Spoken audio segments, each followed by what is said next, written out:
सीमा को तुरंत जो है पाकिस्तान को भेजना चाहिए।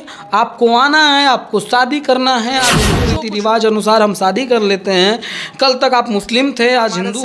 सुनो सरकार के दीपक भैया हैं, ये किसी पर्चे का मोहताज नहीं है और इनकी आवाज़ आप लोग बहुत सुने भी होंगे। आज समझिए कि हमारे कैमरे के सामने इनसे लगातार हम बात करेंगे कि पाकिस्तान से एक लड़की आई हुई अपने हिंदुस्तान की पावन धरती पर, और इन्हीं के विषय में हम चर्चा करने वाले हैं। सबसे पहले नमस्कार BMS sky news. Sandeep ji, बहुत बहुत धन्यवाद कि आपने हमें मौका दिया कुछ बोलने का।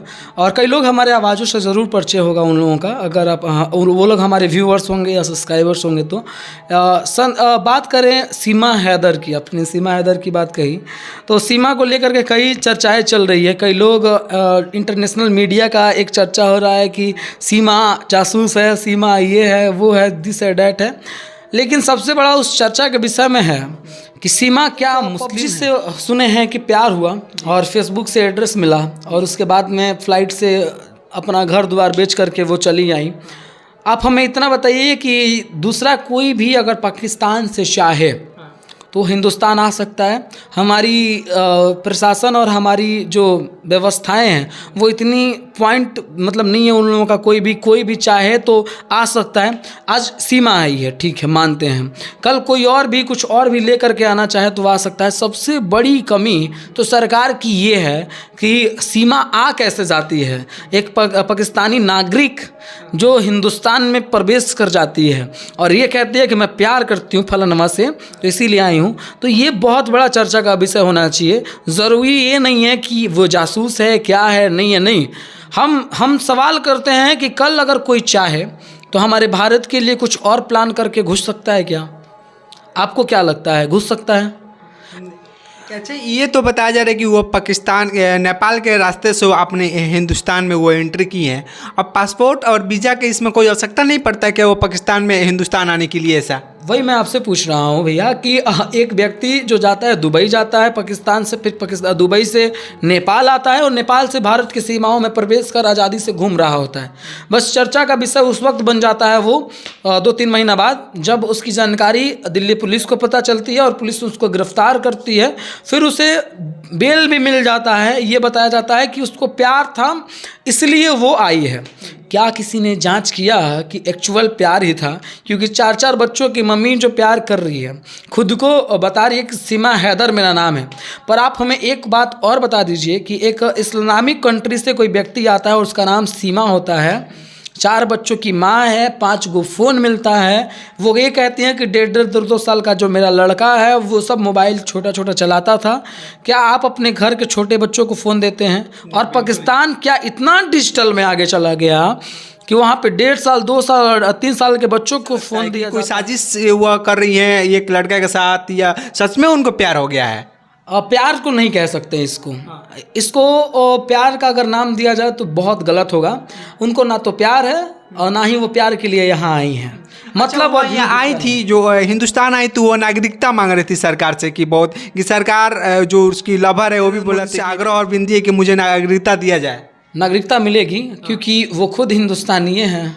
बार बार हर एक इंटरव्यू में कह रही हैं आधार कार्ड, आधार कार्ड, आधार कार्ड। जबकि आप बता दीजिए किसी भी एक ऐसा मुस्लिम कंट्री से आई हैं, कुछ तो प्रभाव होना चाहिए उनके ऊपर। वो हरियाणवी भाषा में मिक्स मसाला कर बतियाती हैं, हिंदी बड़ा मस्त लगता है कि हिंदुस्तान से उनका परिचय तो पहले ही से है। आप अगर देखे होंगे तो हर एक इंटरव्यू में वो आधार कार्ड का जिक्र करती हैं। सीमा नाम है, लास्ट में हैदर लगा हुआ है। जैसे आपके यहाँ भी लगता होगा कि एक पति का जो सरनेम है, जैसे मैं सिंह हूँ, आप राय हैं, तो कोई पत्नी आपके घर पे आती है तो वो कल से राय कहलाने लगती है। इसी तरीके से सीमा एक हिंदू परिवार की ही है और वो हैदर से शादी करते तो हैदर का जो सरनेम है वो लगता है लास्ट में। मुझे नहीं लगता कि वो प्यार से आई हैं यहाँ। बिना किसी जासूस और बिना तमाम ऐसी चीज़ों के वो यहाँ नहीं आ सकती हैं। कुछ ना कुछ उनका व्यू है यहाँ आने का और वो चाहती हैं कि कुछ ऐसा साजिश किया जाए। कल पाकिस्तान में थी, आज हिंदुस्तान में है और परसों क्या पता हिंदुस्तान से भी बाहर चली जाए, हो सकता है। क्या ऐसा उनको मजबूर होने के कारण हो गया कि अपने हस्बैंड को छोड़कर 4-4 बच्चे लेके हिंदुस्तान आ गई? और इस पर सरकार अभी मतलब क्या इसको अभी कस्टडी में लेके जांच पड़ताल कर रही है? कब तक खुलासा करेगी ये साजिश था कि सच में इनको प्यार था? प्यार मोहब्बत अपनी जगह पर है, अगर हो तो सरकारों से अनुमति ली जाए। और जैसे पहले भी तमाम लोगों को हिंदुस्तान से पाकिस्तान भेजा गया है वैसे भेजा जाए। आप एक चीज़ों को प्रमोट कर रहे हैं, इससे हज़ार और उत्पन्न होंगे और हज़ार लोग और प्रवेश करेंगे नेपाल के रास्ते हिंदुस्तान में, और हमारा हिंदुस्तान और खोखला हो जाएगा।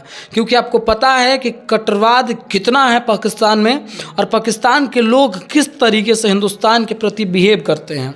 अगर मैं कहूँ आपसे कि पाकिस्तान के सीमाओं में प्रवेश कर आप अपने आप को सुरक्षित रख लीजिए, कहीं नहीं हो पाएगा। तो इसी तरीके से हमें नहीं लगता कि ये भारत के लिए कहीं से भी ठीक है। सीमा को तुरंत जो है पाकिस्तान को भेजना चाहिए। आपको आना है, आपको शादी करना है, आपको जो कुछ भी करना है, नियम कानून सबके लिए एक समान है और नियम कानून के अनुसार ही होगा। आप उल्लंघन करके अगर आएंगे तो यहाँ प्रवेश करने से रोका जाना चाहिए। ये समझिए कि पाकिस्तान से ये हिंदुस्तान के लिए खतरा भी हो सकती है। इसको बढ़िया से जांच का विषय है, जांच नहीं हुई तो।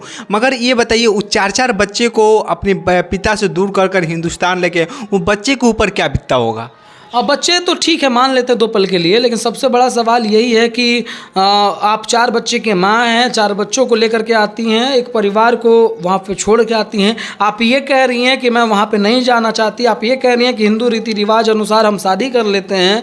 कल तक आप मुस्लिम थे, आज हिंदू हो जाते हैं। और आप बात करने के कोई भी स्टाइल से ऐसा नहीं लगता कि वो कम पढ़ी लिखी हैं या 5वीं कक्षा तक पढ़ी हैं।